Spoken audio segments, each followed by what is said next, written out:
and to lean on them for everything. So, gaslighting, yeah, it's a common tactic that narcissists will use to get you to stay with them, making you feel like you can't make it without them. Can you share any strategies that help you regain your sense of reality? I think the best thing was for me, when I got out of this relationship, I sought out a therapist.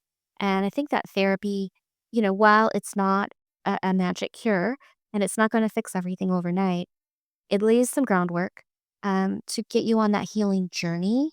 And so I think that was probably the one of the best things that I was able to do was be in regular therapy. Also, building that support system, finding some people around you that will hold up for you and that will support you.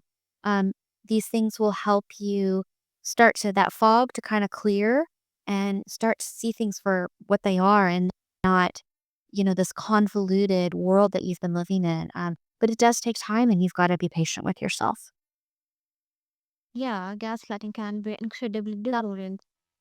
And your strategies, they overcome you and can offer guidance to those still struggling. Now, financial abuse is another tactic used by narcissists. So, how did this manifest in your relationship, and what advice do you have for others in similar situations? Financial abuse is something that people don't talk about very much, and it's a huge factor in a relationship with a narcissist. If you are with a narcissist, probably they are controlling 100% of the finances. The sad fact is, it takes money to be able to leave. You've got to have a place to go. You've got to be able to buy food. You've got to have funds.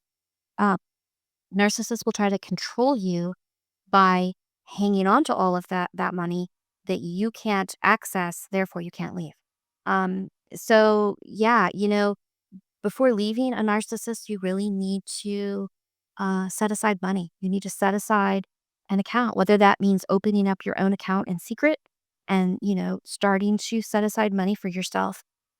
Those are things you really need to think through before leaving because they will use money to try to get you to come back. In my case, my ex-husband, when I left, the first thing he did was basically drain the joint bank account so that I couldn't, have money for food and money that I needed. So you need to kind of see that coming and know that those crazy things might happen in the beginning and and prepare for it.